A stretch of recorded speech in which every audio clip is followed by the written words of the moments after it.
లక్ష్మి ఇట్లా వచ్చినావు. అవునేమో నేర్పు పోతివి ఇంకా మళ్ళీ వెంబట షాపింగ్ పోయినా ఏంది పండగ షాపింగ్కి? అవును నర్సక్క, గట్లా పోయి వచ్చిన పండగ షాపింగ్ చీరలు 2-3 చీరలు కట్టుకొని వచ్చినా అంతే.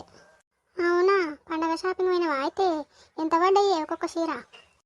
ఎంత? 1800 గంతే. గంతకన్నా ఎక్కువ ఏం కొంటాం తి. గంతేనా?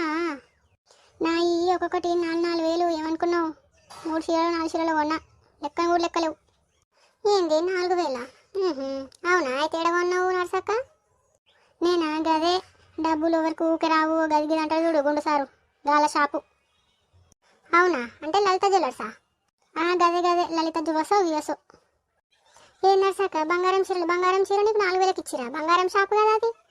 ఓ అబ్బా, ఇది పట్టేసింది నేను దొరికిపోయినా. అది బంగారం షాపా? నాకు తెలియకంటే నేను టీవీలో ఒకటే ఆ గుండు మొక్క పొడుతుంటే గదేనే గది కాదు. లలిత జ్యువెలర్స్ పక్కకు ఉంటుంది కదా ఒక బట్టల షాపు, ఆ షాపులో అంటానా నీకు భలే ఆగదు కూడా ఆగ చెప్పేదాకా నువ్వు.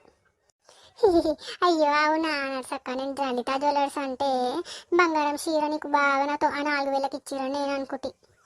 నేను ఎటకారం ముఖంలో కట్టబెట్టా, ఎటకారం ముఖం నాకు మతి మండ, నా మతికి ఏమి ఎక్కదు. నేను బంగారం షాప్ పేరు చెప్తే గదే బట్టల షాప్లో కొన్నా. ఒక్కొక్కటి 4,000 పడ్డాయి. 4,000 పెట్టి కొన్నా. వద్దంటే మా ఆయన ఇంటడా కానీ. అవు నువ్వే చెప్పాలి మీ ఆయన గురించి కానీ. ఏందేమంటున్నావు? ఏం లే నర్సక్క. అవునా, మంచిగా ఉన్నాయి అయితే చీరలు అంటున్నా. అవే మంచిగా ఉన్నాయి. ఆయన ఇంటికి వస్తా అంటదా ఏంది ఇది? అవునా, అయితే ఇంటికి రమ్మంటావా? చూపిస్తావా? అది సప్పు సెన్సే. ఇంటికి వస్తే ఎట్లా కట్టుకున్నాడు దుతి? సప్పు సెన్సా? ఓహో సస్పెన్సా? సరే తీ కట్టుకున్నాడే చూస్తా కానీ. రాయికల్ గుట్ట